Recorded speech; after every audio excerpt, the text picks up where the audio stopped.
ഒരു പൊതുപ്രവർത്തകൻ ജനങ്ങളോടൊപ്പം നിൽക്കുന്ന ആളാകണം. അധികാരമോഹങ്ങൾക്കപ്പുറം അവരിൽ ഒരാളായി നിന്ന് പ്രവർത്തിക്കണം. ഇപ്പോൾ ആലുവ നിയോജക മണ്ഡലത്തെ പ്രതിനിധീകരിക്കുന്ന അൻവർ സാദത്തിലേക്ക് ഇറങ്ങിച്ചെന്നാൽ അങ്ങനെ ഒരു പൊതുപ്രവർത്തകനെ കാണാം.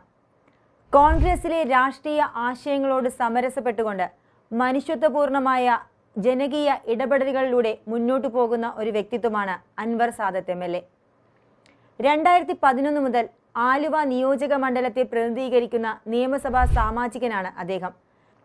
2011, 2016, 2021 എന്നീ 3 തവണകളിൽ കോൺഗ്രസിന്റെ അൻവർ സാദത്ത് ആലുവ മണ്ഡലത്തെ പ്രതിദാനം ചെയ്തു വരികയാണ്. ആലുവയുടെ ജനകീയ മുഖമാണ് അദ്ദേഹമെന്ന് നമുക്ക് അടിവരയിട്ട് പറയാൻ സാധിക്കും. ഓരോ തവണയും മത്സരിക്കുമ്പോൾ ഭൂരിപക്ഷം കൂടുന്നത് അതിന്റെ തെളിവാണ്. 2011 ആദ്യമായി ആലുവ മണ്ഡലത്തെ പ്രതിദാനം ചെയ്യാൻ എത്തുമ്പോൾ അൻവർ സാദത്ത് അന്ന് കൊമ്പുകോർത്തത് CPMന്റെ AM യൂസഫുമായിട്ടാണ്. അന്ന് സിറ്റിംഗ് MLA ആയിരുന്ന AM യൂസഫിൽ നിന്നും അൻവർ സാദത്ത് ആലുവ പിടിച്ചെടുക്കുകയായിരുന്നു. ഒരുപാട് കാലങ്ങൾക്ക് ശേഷമായിരുന്നു 2006 യൂസഫ് ഇന്ത്യൻ നാഷണൽ കോൺഗ്രസിൽ നിന്നും ആലുവ മണ്ഡലം പിടിച്ചെടുത്തത്. എന്നാൽ 5 കൊല്ലങ്ങൾക്ക് ശേഷം പിന്നീട് അൻവർ സാദത്ത് ഇതുവരെയും ആലുവയിൽ മറ്റൊരവസരം LDF മുന്നണിക്ക് കൊടുത്തിട്ടില്ല. 2011 13,214 വോട്ടിന്റെ ഭൂരിപക്ഷത്തിലാണ് അൻവർ സാദത്ത് AM യൂസഫിനെ തോൽപ്പിച്ചത്.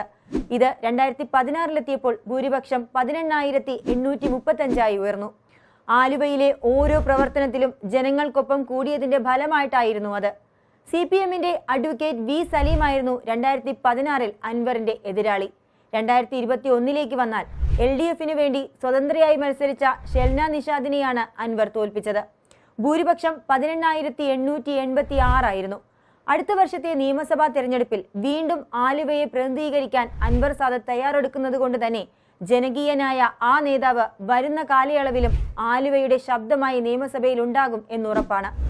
ഇത്തവണ UDF തരംഗം ആഞ്ഞടിക്കുന്ന പശ്ചാത്തലത്തിൽ ആലുവയിലെ അദ്ദേഹത്തിന്റെ ഭൂരിപക്ഷം ഇനിയും ഉയരും എന്ന കാര്യത്തിലും സംശയമൊന്നുമില്ല.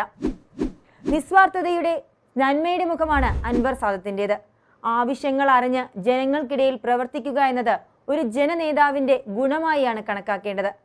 കോവിഡ് കാലത്ത് അൻവർ തീർത്ത മാതൃക അന്ന് വാർത്തയായിരുന്നു.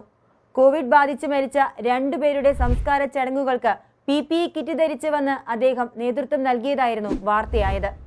ബന്ധുക്കൾക്കും കോവിഡ് വന്നതോടെ മൃതദേഹങ്ങൾ ദഹിപ്പിക്കാൻ ആളില്ലാത്ത സാഹചര്യത്തിലാണ് ആ ദൗത്യം MLA സ്വയം ഏറ്റെടുത്തത്.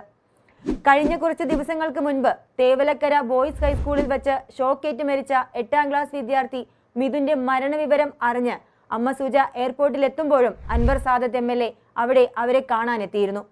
ഒരു രാഷ്ട്രീയ പ്രവർത്തകൻ എന്ന നിലയിൽ തന്റെ കടമയായി അത്തരം കാര്യങ്ങളെ അദ്ദേഹം കാണുന്നത് കൊണ്ട് തന്നെ അദ്ദേഹത്തിനുള്ള ജനപ്രീതിയും ശ്രദ്ധേയമാണ്.